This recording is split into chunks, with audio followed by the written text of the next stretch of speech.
Yo, yo, yo, yo! What's up, all you burners, stoners, and potheads out there? This is Weedman 420 with the Weedman 420 Chronicles. How are all you vipers doing out there? Mrs. Weedman. Mr. Weedman. How the hell are you? Excellent. Because you're holding Yuki. I am. She's the show's mascot now. Miss Yuki. She is very sweet. It is the first show starring Yuki. She's a complete nut. Her personality has transformed in like 48 hours from a little nervous baby to a little wild woman. Oh, man. She's fun. We picked her up on Friday when we showed everyone in the world the pictures, and after Friday, it's been like she's been with us for months. And she's only been with us for 2 days. Yep. Training a puppy is a lot of work. It's been a while since we had a puppy. She's so cute. Interrupted sleep and work and everything in between. Yeah. But it's okay. Yeah, it's been fun. We'll get through it. Yes. We'll survive. Yuki, the mascot. Yep. We love her. She's here to stay. Yep. So everyone, hopefully everyone's doing well out there in the world. I am going to read a quick email from a friend of the show's in Australia. His name is Terry Mansfield. Good friend of the show, really loves our show, and we really appreciate him listening and sends us a lot of pictures of his grow, of his dogs, just everything. He's just a great, great friend of the show, I guess, and I can't wait to one day go to Australia and meet him and smoke a big fat doink with him. But he's got a friend, and I'm going to read this email of how cannabis helped his buddy, okay? Okay, so it was months ago now, but I was driving home from work, and a close friend reached out to me regarding our friend Sonny. It turned out that our mate Sonny had been out on one of his fishing adventures and had a terrible car accident driving from a fishing spot to his camp spot. See, Sonny travels around living in his car, fishing at all the best places around Australia, between working in Sydney, etc. He is the chillest guy, loves the ocean and the lifestyle, and loves his cannabis. So Sonny's from Sydney, where all his immediate family and friends are located. His accident happened in Western Australia, north of Perth, about 1,200 kilometers in the mid-COVID lockdowns, and couldn't fly home, and he was a flight risk with injuries and COVID-19. So he was stuck in Perth. No one can visit him, or could he leave to go home. So he had nothing, and none was about 600 kilometers from his world. 6,000 kilometers from his world. My best mate rang and told me all about this. And I was now Sonny's only contact. Nice, Terry. And all of this is when his mental health was becoming more and more fragile, having the thought of total isolation with strangers in the hospital, and what must be the worst thing. Oh my fucking God, it's insane to think. So I finally got hold of the hospital and Sonny. Hey, Sonny, it's Terry. What happened, mate? So Sonny said to me, I was fishing and I packed up and headed back to my camp. Silence. I asked him, that's all I can remember, bro. All I can remember is waking up here in the hospital. I woke up in the emergency room with 2 collapsed lungs, bleeding in the brain. Had a tracheotomy, broke my neck C4, C5, and broke my back at T4. Holy hell, is it all I could think? And then, what do I do was my next thought. So I went that afternoon to see him, and just got a grip off it all and of what I could do to help. So after the first visit, he asked me, please get me some greens. But he couldn't smoke with his lungs being collapsed, so I bought him some bottles of CBD oil for sleeping at night and nerve pain. From the day, I got him some THC CBD mix, 1-to-1 ratio. This was so good, he said, that the spasms that he would consistently be going through in his spine and legs, then to nearly complete stopping his spine cord pain, just as the difference between hard drugs and trying to sleep with spasms, and the burying nerves was gone with the oils. And after a few weeks, he started to wake his legs up through the physio and constant will he has to overcome so much. I eventually would sneak flour in when his lungs were strong enough for a few puffs of a fat doink. Hell yeah, Terry. Mentally, he said he would not like to know how behind he would be in his recovery without having cannabis. He has now been able to fly home and reunite with his family and friends who have all helped him amazingly. He still has minimal movement in his areas and getting better every day. I've reached out to him to get some info to help you with the artery for your guys and show. He has now set up a car and with hand controls and started to get ready for his fishing again. Hell yeah. I'm flying myself to Western Australia to Queensland to see my family. Then we both have organized a road trip, a fishing trip with him to get him out and get back on being the happy Sonny we know. Just another beautiful experience with cannabis. Thanks, Tez. Appreciate you, brother. That's awesome. That was a great story. Great for helping your friend Sonny out, and I love it. I love it. I'm going to smoke for a minute, and while Mrs. Weedman talks, because I haven't smoked yet, and Mrs. Weedman ain't an edible because she still has a little bit of a respiratory infection. So I'm going to hit this real quick, and Mrs. Weedman going to say something. Say hello, Mrs. Weedman. I had another one of those resin gummies that I ate for last week's episode. They're super delicious. So, yep, we've got another article on the future of cannabis being female. Data shows that women consume significantly more cannabis than men. It isn't surprising considering that women are plagued by so much more stress these days. Parenthood in general, being the breadwinner, managing the household, pregnancy, child rearing, career growth, and so much more. On top of that, women also suffer from anxiety, as well as gender-specific conditions, including endometriosis, menopause, and much more, all of which cannabis has been proven to help with. Market research firm Brightfield Group released data in 2021 revealing that women make up 59% of new cannabis consumers. The data also showed that women tend to be of younger age and consume more than men. Meanwhile, they also found that the market share of women continued to rise gradually in 2020. The future of cannabis is female, says Bethany Gomez, Brightfield Group's managing director. She explains that because of changing public attitudes together with more sophisticated packaging and design, women are increasingly becoming attracted to cannabis. It's more acceptable, more compact, and packaged in a way that's more feminine, she said. But why aren't there more women working in cannabis? The cannabis industry has a reputation for being progressive, though there is no doubt it's heavily operated by white males. Having said that, you will find many strong women in cannabis who are excellent examples of entrepreneurship and leadership rolled into one. Back in 2017, Marijuana Business Daily published a report called Women and Minorities in the Marijuana Industry. It detailed that 37% of individuals in executive roles in the industry back then were women. The sad news is that this number has declined to 22%. Though these figures similarly reflect what's going on in other industries, we've talked about this on other episodes before, many have been disappointed that the cannabis industry isn't doing better. According to MJ Biz, one of the reasons why the number of women and minorities in the higher rank decrease is because white men came into the picture and provided established access to capital so that companies could grow faster. Additionally, executives from mainstream industries also chose to join the cannabis industry, resulting in the white males' quicker rise to power.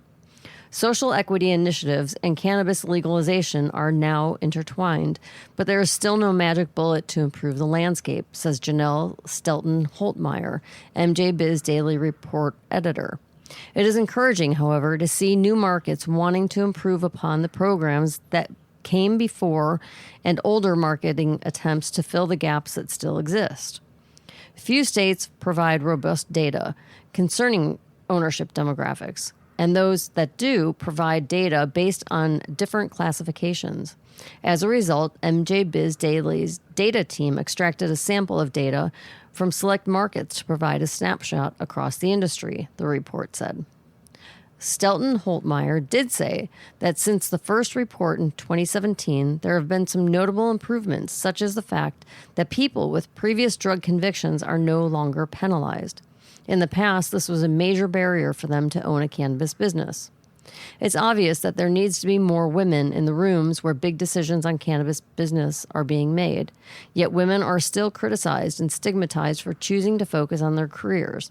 And the stigma gets even worse when women decide to prioritize a business regarding what is still a Schedule I substance in the United States.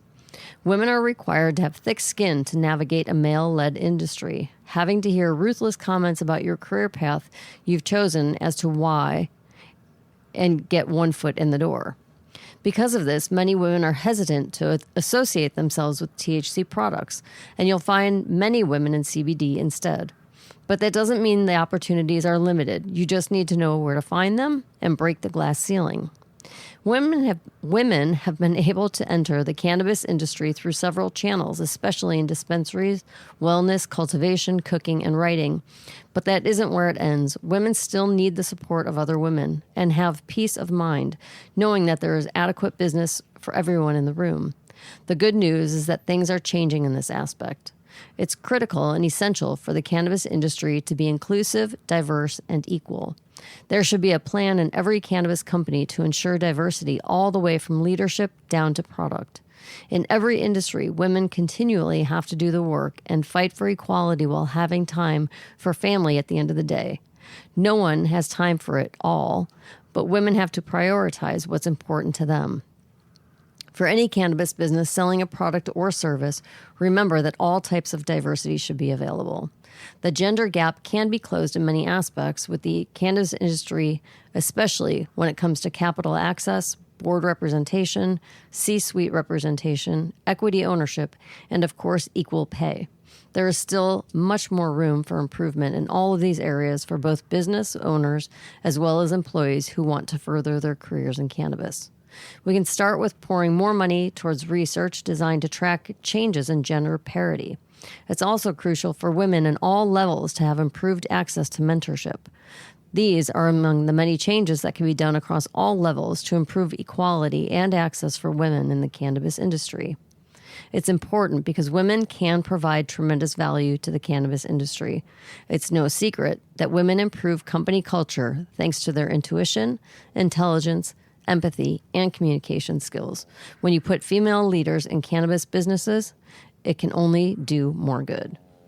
And that, my friends, is Yuki. She's snoring. I put her to sleep. I am smoking some jet fuel right now, and boy, oh boy. I think I smoked this on the show long time ago, like early stages of the show, and someone gave me this and I hadn't smoked it in a while. I forgot this was a heavy hitting sativa, about 70%, 30% indica. It's a cross between Aspen OG and High Country Diesel strains. It's it's hit me right behind the eyes. I'll tell you what, the jet fuel high smashes you with immediate effect felt in the forehead. You'll feel euphoric and uplifted with a sense of tingy cerebral energy that can leave you super giggly at times. As your mind soars through the clouds, your body will succumb to a feeling of complete relaxation that doesn't cause sedation, couch-like, but rather leaves you incredibly lazy. With these powerful effects, jet fuel is often a patient's choice for treating chronic fatigue, migraines, or tension headaches, chronic stress, mood swings, and depression. Jet fuel has a lumpy and flat heart-shaped olive green nugs with furry ambers, hairs decked in glittering amber crystal trichomes. So some of the flavors are diesel, piney, sweet. Effects are cerebral, energizing euphoria, focus, giggly, happy, uplifting. It relieves anorexia, bipolar disorder, chronic pain, depression, fatigue, headaches, migraines, mood swings, PTSD, and stress. I'm pretty stoned. Pretty good. 4 lessons from the legacy cannabis market to dodge disruptors. I really like this article. It's by Benzinga, and it's by Olivia Summers. In the cannabis industry, knowledge is hard won. Too often, the conversations I hear in the boardrooms among big business executives seek to compare the cannabis industry to others they are familiar with. From alcohol to healthcare, the mistake these executives make is thinking such juxtapositions provide any useful insight into the cannabis space at all. Cannabis culture, legacy operations, and history all have a direct impact on consumers' preferences and decision-making in ways that are not akin to any other market. Without authentic, intimate knowledge of these spaces, companies simply cannot succeed and instead disrupt the market in disastrous ways for independent operators. I agree. Based on my nearly 3 decades of cannabis business experience, here are 4 lessons from the legacy market every cannabis company should consider to dodge unhelpful big business disruptors and ensure a successful market staying in power. Big tech partners are only looking out for themselves. Always remember, Amazon is not your friend. I learned that a long time ago in the beer industry when we were trying to get them to bring our beer in. Just remember, they're convenient. That's why people, I think, use them. Pricing too, but always remember, big tech is not your friend. Some partnerships pay for themselves and replication, while others will cost you more than you bargained for. It is worthwhile to partner with consultants who have specialized expertise outside of your own knowledge base, such as by working with brand designers, search engine optimizations, SEO professionals, and strategic marketing firms. Invest outside skill sets that affirm and build out your brand.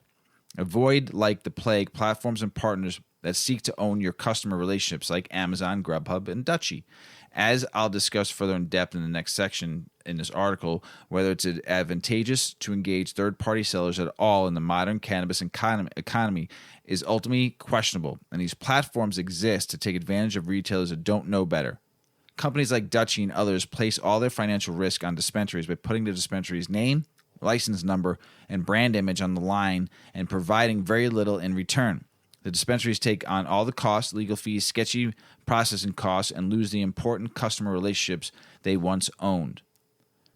It's imperative to keep in mind your brand's value is directly tied to the unique consumer data you garner and are able to properly capitalize on. When dispensaries allow an platform to step in front of a customer in interactions, they lose access to both the data and ability to represent their brand according to developed standards. It is better for our overall brand to value and follow the lead of the legacy market and keep operations tight. Number 2, manage servicers in-house whenever possible. In the pre-legalization market, having oversight of business partners were literally life or death at times. Though the stakes aren't as high and prison time is not as likely in legal markets, keeping your operation under close control and outsourcing as little as possible is still good business practices. Take a delivery, for example. In the legacy market, delivery was a vital part of the illicit cannabis economy, as many consumers preferred having the plant delivered to them rather than risking traveling with it. The element of consumers committing a crime in transit has been absorbed in legal markets, and accordingly, we see a consumer preference for shopping in-store.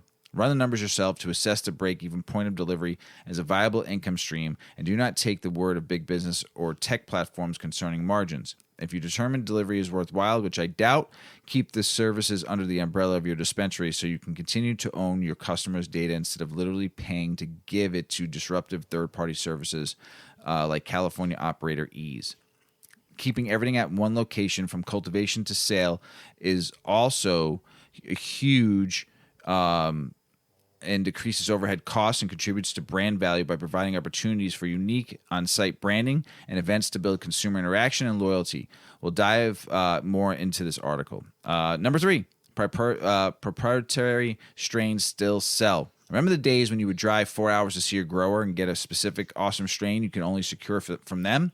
The future, like the past, is the specialization of cultivars. Legacy growers participate in a process called pheno-hunting, which I've talked before in the past, on the isolating of specific flavorable traits in one cannabis plant, and then work to stabilize the strain and make the cultivar's effects relatively consistent from seed to seed. The process can take any number of cannabis plants' life cycles to complete, and according to the finished product, is singularly valuable. This is the process that has created every favorite cultivar you've ever consumed, from Larry OG to Sarah Diesel and everything in between. Doubtless, cannabis consumers have noticed every major retailer seems to have Girl Scout cookies and gelato on their shelves, but few have proprietary options to drive consumers to seek out their specific physical location.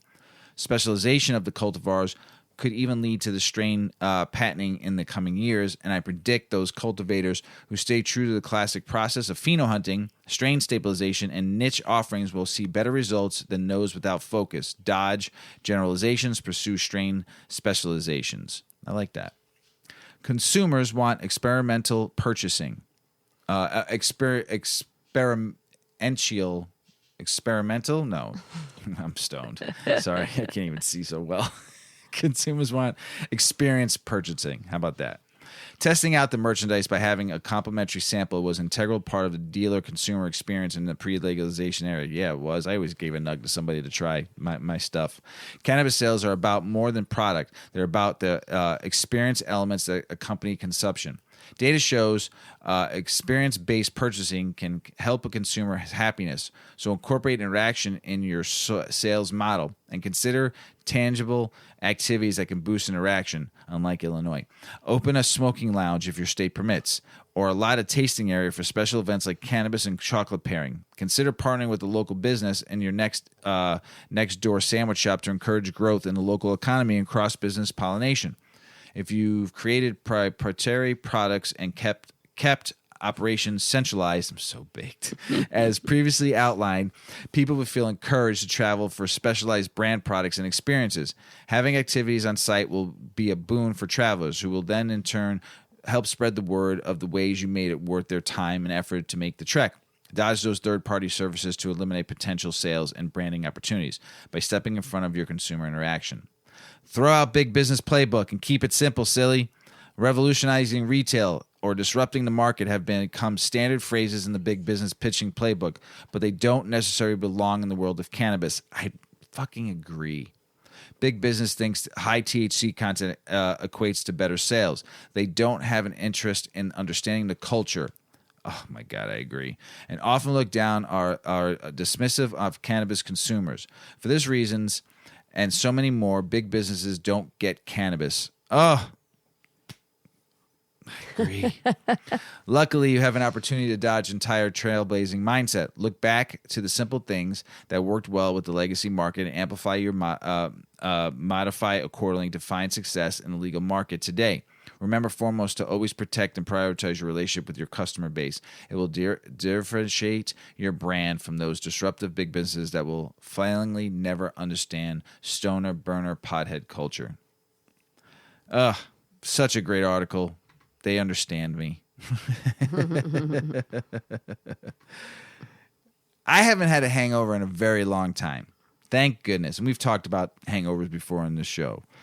I haven't had one in a while, but some more info on does weed help hangovers? Yeah. This is an article about how weed can help a hangover. I think it could, right? I don't know. You tell me. I'm really high right now. Wow. All right. Everyone who I'm gonna power through this. Bear with me. There might be some tongue ties. Everyone who drinks alcohol has experienced some form of a hangover.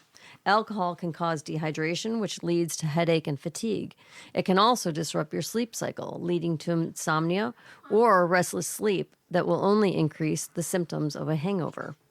There are many ways folks claim to use cannabis to help reduce symptoms of a hangover and feel better quicker. Here, we've compiled 7 common hangover symptoms and how cannabis may help best with them.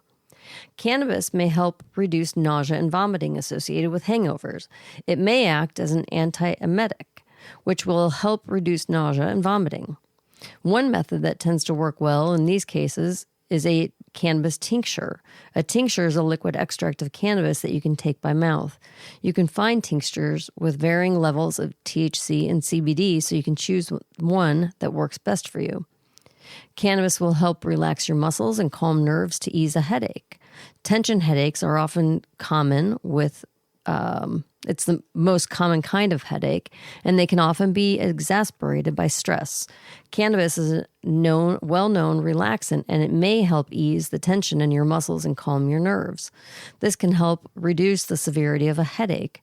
If you're dealing with a headache, you can use a topical rub containing cannabis and other natural pain-relieving ingredients to help reduce headaches and muscle soreness. You can also try inhaling cannabis through a vape pen or smoking it to help ease headaches and tension. And dehydration will also cause the headache too, so smoke some weed and drink some water. It will also help improve mood and enhance your sense of well-being. Alcohol can often cause mood swings and lead to feelings of depression and anxiety. Cannabis is known for its mood-lifting effects, and it can help improve your mood and enhance your sense of well-being. This might be helpful when you're feeling down after a night of drinking. If you're looking to add a little extra boost to your day when you're hungover, one trick is to try to inhale cannabis through a fast-acting vape pen. If you have a strain, indica-like effect on hand, it can be beneficial for depressive symptoms caused by a hangover. Cannabis can also help boost your metabolism and give you an energy boost. If you're looking for a way to fight off the fatigue and sluggishness of a hangover, cannabis may be the answer. Hangovers cause sluggishness because alcohol is a diuretic and can cause dehydration. In response, cannabis may help boost your metabolism. This is because cannabis contains cannabinoids that interact with the endocannabinoid system in your body, which can result in increased energy and reduction of fatigue. You can try using an edible product like gummies or a THC beverage. Also, cannabis can help you get a better night's sleep. One of the biggest problems with hangovers is that they can disrupt your sleep cycle. This can lead to insomnia or restless sleep, which can only make your hangover worse. How about it? Cannabis is a known sleep aid, and it can help you get a better night's sleep when you have a hangover. You can try using cannabis in different ways, such as smoking it before bed, vaping it, taking an edible, or applying a topical infused rub to your skin. And it can help cleanse your system. One of the benefits of cannabis is that it's a natural detoxifier. When you have a hangover, this can be especially beneficial because alcohol is a toxin and can cause inflammation in the body. Using cannabis as an anti-inflammatory may help you feel healthier after a hangover. Even if you're looking for a way to flush out the toxins, just trying a juice with cannabis or a cannabis-infused ingredient would help. It can also improve your appetite. Alcohol can cause dehydration and nausea, leading to a loss of appetite, which only makes your hangover worse because you'll feel more tired and more lethargic. Oh, gosh, they're awful. Cannabis is well known for its ability to give you the munchies, making it an excellent treatment option for hangover symptoms that affect your appetite, helping you increase your energy level and prevent you from feeling fatigued. And you could try cooking with cannabis products or consuming an edible product as well. Cannabis is an all-natural solution that can help to ease or prevent symptoms associated with hangovers. You can try using cannabis in so many different ways, such as smoking it before bed. Regardless of your choice of consumption method, if you're looking for a natural way to make your hangover a little easier, cannabis might be the answer.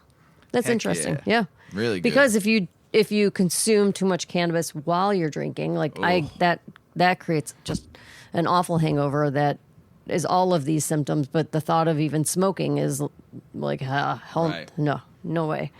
But maybe if you did like a tincture where it was real high CBD or real high THC, it could knock out some of the nausea. Pretty neat. Pretty good stuff. We talked about mold. I told you I'd come up with some stuff about mold, and Mrs. Weedman's coming to get Yuki. We're passing her back and forth. The little baby's tired. So we talked about mold on the last episode. So I told you I'd find an article I had that I was going to talk about. So the most concerning mold out there is Aspergillus, which I've talked about before, which accounted for nearly 13% of all the 11,734 failed safety tests in 2021. Michigan is among the few states that test for Aspergillus, which can develop into a fatal lung infection. Any detection of the Aspergillus automatically disqualifies it for sales in Michigan. It's a risk, and it poses greatest risk because its spores can sit in the body undetected for years and then flare up when the immune system is weakened, said Dr. Jordan Tilshel, a faculty member of the Harvard Medical School and president of the Association of Cannabinoid Specialists, likens it to send seed sprouting after the runs dormant. So, that's one mold. There's states like Oregon doesn't test for Aspergillus, stating that the mold is so common in the environment that a person could pick it up in many different ways. Instead, the Oregon Health Authority has opted out to put cautionary label on products warning immune-compromised users of the risk. That sucks. Fungi is all around us also, from the bread that we got left out on the counter to the mushrooms on the pizza. Overwhelmingly, it's harmless to humans. However, most interactions with mold are through eating, which sends the fungi directly into an acid bath in the stomach. What the cannabis industry is left debating is what happens when the mold is ignited, inhaled, and seeps into the thin membrane of the lungs. Regulation in the cannabis industry should be stricter until there's enough data to rule out which types of molds are not harmful when inhaled or vaporized, Tisler said. The safest response is to regulate tightly, Tisler said. As you accumulate future data, you can relax those standards and the data support. Conversely, some believe that the fire used to ignite cannabis before it hits the lungs actually protects users by killing the microbes. Kason Coleman is Director of Quality and Processing at Carbidex, a group of Michigan cannabis businesses. She analyzes cannabis safety and standards across the nation, including making its person visit to labs her companies plan to use. She believes cannabis is overwhelming safety, but supports required testing for known pathogens, dangerous chemicals, metals, and abundance of mold. I have an immune-compromised spouse, so I think about these kinds of things, Coleman said. For the average customer that's not immune-compromised, this is not an issue. The process of combustion is going to kill everything anyway. You're probably not going to be exposed to enough mold spores to have a problem. Coleman noted studies conducted in other states indicated up to 20% of cannabis that's sold in dispensaries after passing state testing is found to have yeast and mold above the established thresholds. She also points to the decades-long history in the traditional market, smokers that hasn't led to a trend of lung infections. I don't think there's anything different today about the type of style or microorganisms attacking the cannabis plant that we're testing for than there was 30 years ago before anybody started testing, she said. Coleman noted that the other states like Washington don't test for total yeast and mold growth, only for forms known to be potentially harmful.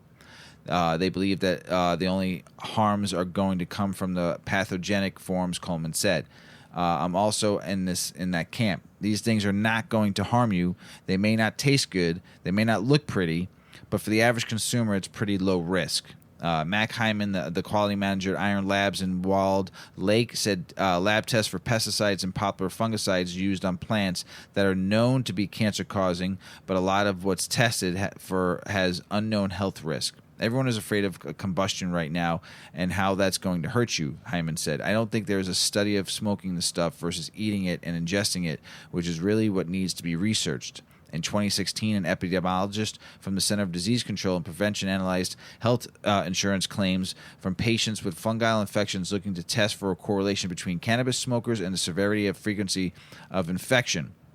The study found cannabis smokers were 3.5 times more likely to develop a fungal infection compared to claimants who did not smoke cannabis. Those smokers were also more likely to be younger, immunocompromised, and hospitalized for the fungal infection. There are big variables to consider. How is the cannabis grown, the immune system of the user, and the additional substance abuse?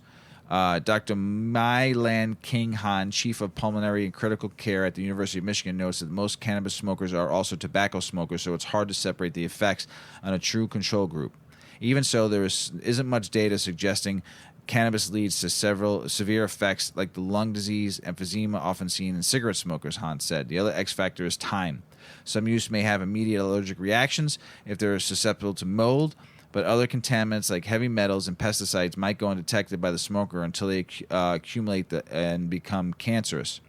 The lungs can actually take quite a bit of damage before you'll notice, Han said. Health compliance aren't easily accessible to the public, so little is known about the frequently consumers are experiencing negative health effects connected to licensed cannabis purchases. There are 22 health complaints specifically linked to cannabis that was part of a recall. The complaints were filed by both the retailers on behalf of the customers and the customers themselves. So the overreaching message from the medical profession is that we don't know what we don't know. So each joint is its own case study. As a lung doctor, when my patients ask me about cannabis, I usually just tell them do whatever you feel is right. I'm just asking you not to smoke it all the time, Han said. So, great article. Found some more about mold for everyone. So, let's talk about some political stuff right now. So, Representative Nancy Mace, Republican, South Carolina, and Barbara Lee, Democrat of California, teamed up on a bipartisan resolution calling on the Biden administration to use the voice, vote, and influence on the United States to deschedule cannabis from the International Drug Treaty and treat it similar to other agricultural commodities. Colorado Treasurer Dave Young spoke to the Marijuana Moment about a need to pass cannabis banking legislation and conversations he had with fellow state treasurers and members of Congress about the issue during a trip to Washington, D.C. White House Domestic Policy Counselor, Senior Policy Advisor for Criminal Justice Aaron Murphy reportedly met with cannabis industry officials to discuss possible cannabis reforms. Senate Majority Chuck Schumer tweeted, "The war on drugs has been war on people, particularly people of color. Our bill will end the federal prohibition, making criminal justice reforms and invest in communities most impactful by the war on drugs." South Dakota Governor Christie signed 6 medical cannabis and hemp reform bills into law, including a measure to place a limit on medical cannabis home cultivation. Minnesota Governor Tim Walz included a revised fiscal projection associated with cannabis legalization provisions in his supplemental budget recommendations. California Governor Newsom appointed a new deputy director of public affairs for the Department of Cannabis Control. Illinois' Attorney General will host an information session on cannabis expungents and social equity opportunities today. North Carolina's House Speaker said he would be surprised if the Senate passed a medical cannabis bill. The Senate responded by tweeting, "Medical cannabis is a very popular idea. These powerful right-wingers do not represent the people of North Carolina. They consistently block progress," a representative tweeted. "North Carolinians are ready for legal, regulated, and taxed cannabis." I don't know about tax, but they want cannabis. For sure. Opposition to medical cannabis is harming our citizens in so many ways. The Kansas State Senate Federal and State Affairs Committee held several hearings on medical cannabis bill. Nebraska activists hosted more than 100 signatures gathering events for a pair of proposed medical cannabis ballot measures. New Mexico are readying for the launch of recreational cannabis sales on April 1st. Go New Mexico. The North Carolina Department of Justice held the first in a series of cannabis webinars it plans to host. Guam regulators will consider cannabis banking on other issues on Monday, which is today. Let's see, what else? There's so much political news. Utah Governor Spencer Cox signed a bill on doing state-based hemp regulations and requiring farmers to instead apply for licenses from the U.S. Department of Agriculture. Another North Carolina Attorney General tweeted about cannabis webinars in his office, and he's hosting it and should have a well-received viewers. Here's a bummer. Kentucky Senate Majority Floor Leader said he doesn't think there are enough votes in the chamber to advance a House-passed medical cannabis bill. Oh, man, Kentucky, you're breaking my heart. Iowa Senate leaders ruled a cannabis legalization amendment not germane to the legalization and that a lawmaker was seeking to attach it to. The Georgia Senate sent a hemp bill back to the committee after lawmakers noticed language that would have clarified that Delta 8 THC is legal. Separately, the Senate Health and Human Services Committee gutted the House bill and revised medical cannabis. Just brutal, man. Florida regulators filed emergency rules on trade names and logos used by medical cannabis companies. Nevada regulators held a public workshop on cannabis social consumption lounges. Man, need that. Everybody needs that. Let's see what else we got here. Report states that cannabis legalization has not increased in youth consumption. That's good to hear. 50 years ago, today, a federal panel said cannabis should be decriminalized, but a president who ran on reform still hasn't done it.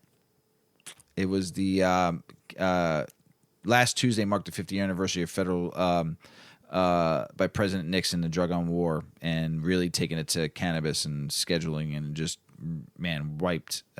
wiped everybody out. I mean, when Nixon appointed the so-called Schaefer Commission in the early 70s to research and issue a report on federal cannabis laws, most people expected to bolster the administration's position that cannabis was a dangerous drug that ought to be criminalized, but that's not what members concluded in their report. The panel, which was formerly titled National Commission of Marijuana and Drug Abuse, and that's spelled with an H, just so you know, found that while cannabis use might pose some health risks, the policy of the criminalization is excessive and unnecessary. The report from the 14-member commission, which had been appointed by Nixon himself, and congressional leaders recommended decriminalization, a policy that has yet to be enacted federally, despite the fact that the current President Joe Biden endorsed it on the campaign trail. Man, I want to just eat it up. Just pisses me off because we all fell for it again, you know. So 50 years, the drug on war, just crazy. Federal cannabis legalization bill may receive House floor votes next, which is actually this week, sources say. I am just so tired to hear about the MORE Act. You know, I don't really like all of it anyway. I think it needs to be rewritten. I think the people need to vote on this, not the Senate or the House, because the Senate has their own bill. I don't like either one. There's a few things in both that are pretty decent, but most of it just sucks. You've heard me say it a lot of times. Free the plant, decriminalize it, don't tax it. You know, the federal government should just stay out of it. Just get it off to Schedule 1, pay Caesar what he wants. 2% of all sales in the United States will be enough. You already take enough money from all of us anyway. I'm done with all of your bullshit money taxing, and I don't even want to talk about it. I had a good talk with a friend of mine about what's going on in this country, and don't want to get political on everybody. Just feel they don't care about us anymore. So here's something really big. And this is big for Illinois because this is where they started. But Cresco announces plan to swallow Columbia Care in a $2 billion all-stock deal. Divestments to come in Illinois, Ohio, Massachusetts, and New York. This is a big deal. You're talking about, like, now Cresco is the biggest cannabis company in the United States. They overpassed Curaleaf. I don't, to each his own, but this is what you're going to see. You've heard me talk about it, that you're going to see the big, where a lot of these companies are going to get bought out and make them the largest companies. There'll be 10 companies, and then they'll get bought out by major companies that are waiting for federal legalization, sell for $30-40 billion, and then you're just going to be buying shit weed for the rest of your life. That's why I say free the plant, home grow. So big money, though. $2 bills. That ain't no joke. And a surprise, Jersey, the place I was born, legal weed sales delayed again, but the governor said it's going to happen, but the state panel says big applicants are not ready. Who cares about big applicants? We want small applicants. We want family-owned businesses running weed. We want dispensaries in the front, little cultivators in the back. That's my dream one day to do with Mrs. Weedman and I. I want a little dispensary, grow my own weed in the back, hire a really good grower, grow good craft weed, good weed that people can come from all over and have the experience. Smoke shop next door. That is my dream. You don't need big applicants. You just need people growing great weed in your state, and let mom and pop shops happen. Colorado lawmakers reject bills seeking to prohibit employers from firing workers for cannabis use. Colorado, man, you just seem to be going downhill. I don't know what's going on with all these laws you guys are writing.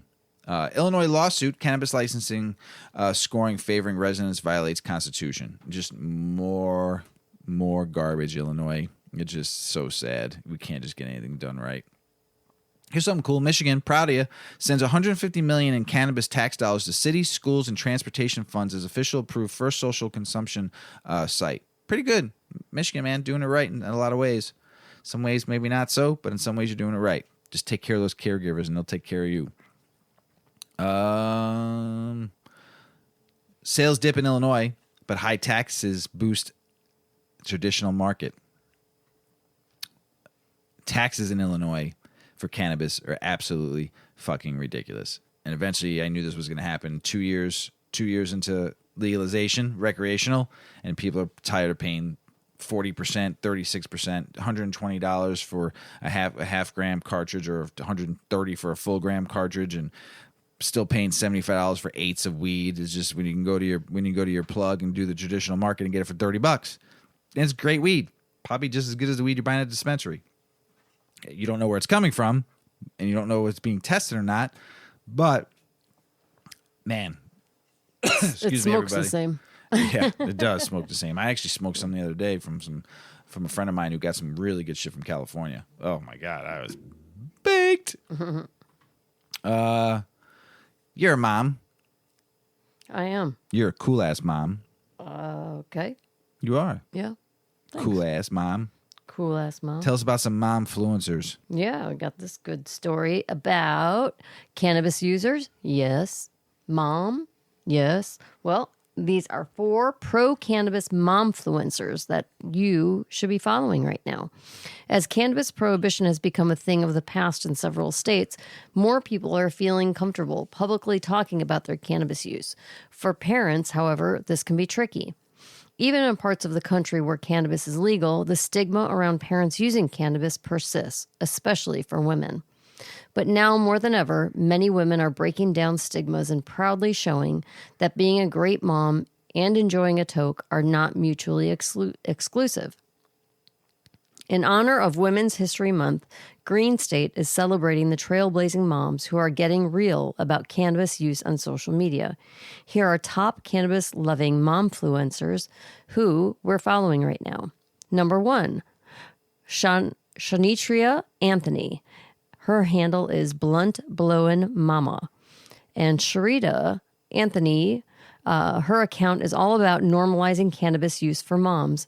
Based in LA, Shanitria is a former editor for ABC News and Huffington Post. She also has a master's degree in journalism from Columbia. She created her account when she decided to stop hiding her cannabis use and couldn't find other women who were proud and open about their use of the product. She uses her Instagram account to promote helpful, cannabis-focused workshops and even has official Blunt Blowin' Mama clothing. The second one would be Caitlin Fladiger. Her handle is Caitlin Fladiger, and she boasts over 600,000 followers, and she's a Vancouver-based social media influencer. She speaks openly about motherhood, mental health, and cannabis. Through her account, she primarily posts reels, using trending sounds to bring awareness to breaking the stigma about moms who use cannabis. Caitlin specifically talks about being open with her kids about her use of cannabis and why she feels it's important to do so. She also addresses society's double standard for moms, particularly when it comes to alcohol versus cannabis use. I agree with that big time. Yep.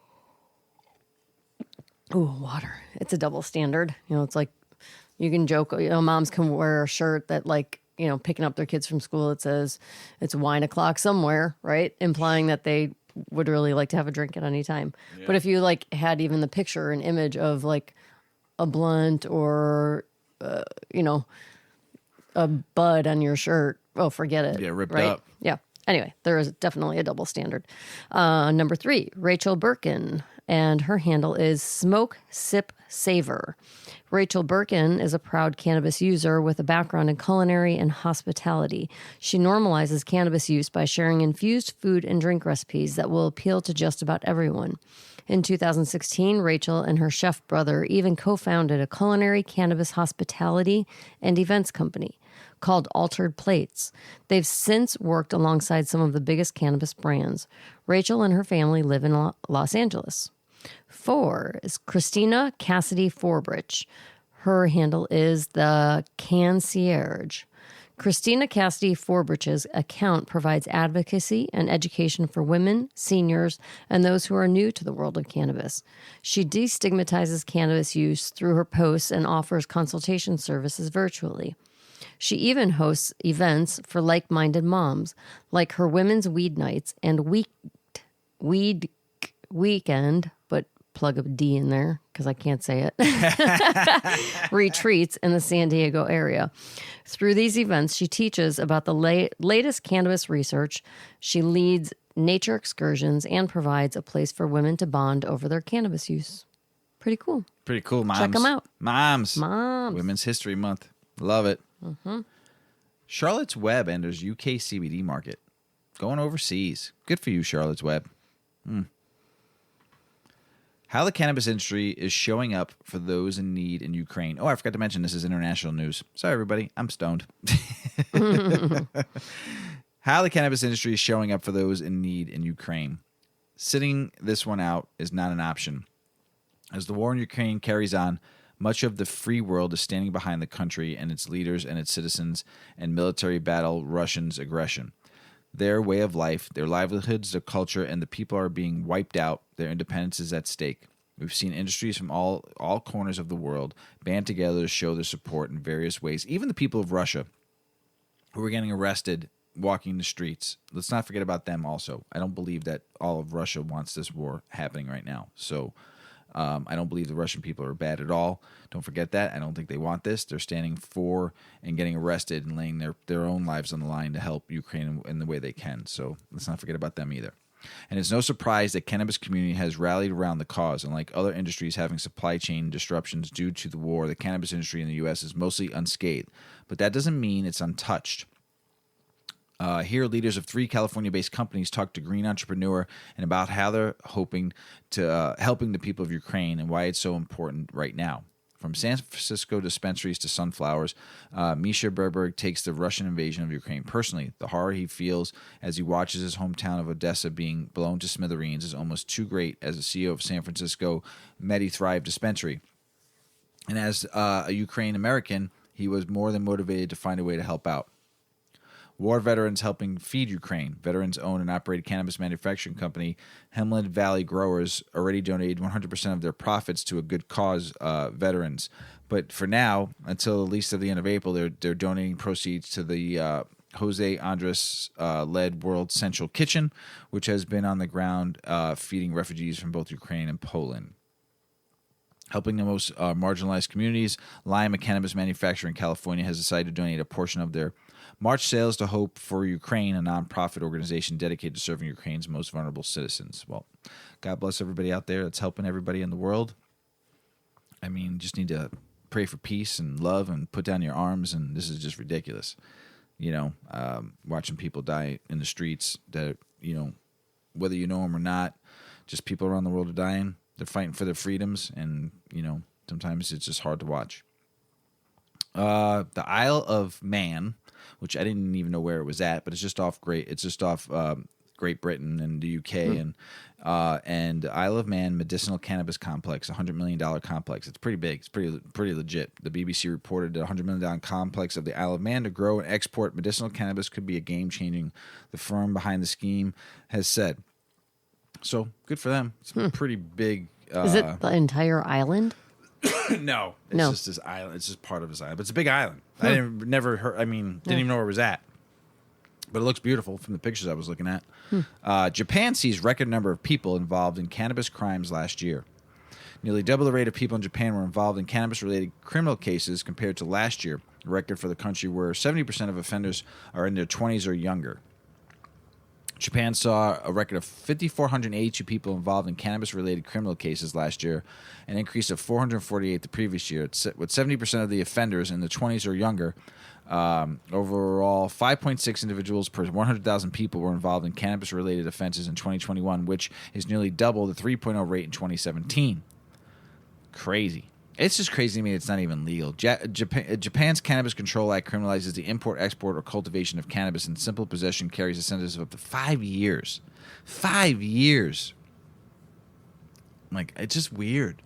They're so progressive in so many ways, and they just don't, just give cannabis the shaft. Really weird. Possession with the intent to profit is punishable by up to 7 years imprisonment or up to a $2 million yen fine. Growing, importing, or exporting cannabis in Japan can be punished with up to 7 years in prison, and engaging in any of those acts with the intent of profit carries a punishment of up to 10 years imprisonment. Japan. Come on, man. You're my stoner soulmate. Oh, hey. You are. Thanks. There's a new dating app, though. Yeah. It's pretty fucking funny. It's pretty funny. The name of it's pretty fucking funny.